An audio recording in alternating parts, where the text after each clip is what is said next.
কোর্টকে উঠিয়েছিলাম যে এটার মধ্যে অনেক সিন্ডিকেট জড়িত, তখন কোর্ট উষ্মা প্রকাশ করে বলেন যে আমাদের যিনি এক্স আইজিবি প্রধান বেনজির সাহেব, ওনার বিরুদ্ধে সরকার ব্যবস্থা গ্রহণ করছেন।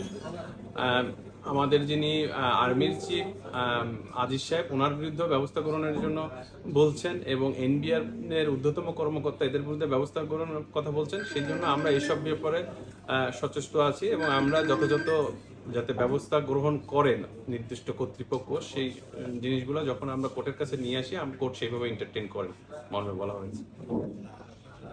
সিন্ডিকেট বলার পরে এদের বিরুদ্ধে ব্যবস্থা নেওয়া হবে কিনা? এইটা তো কোর্টের ব্যাপার না, এটা তো সরকার নিচ্ছে। এটা কোর্ট উষ্মা প্রকাশ করে বলেন যে এই ব্যক্তিগুলো মানে সিন্ডিকেটটা সকল স্তরে যে আছে সেটা কোর্ট বলতে চেয়েছেন আর কি, সেই ব্যাপারে উষ্মা প্রকাশ করেছেন। সেই জন্যই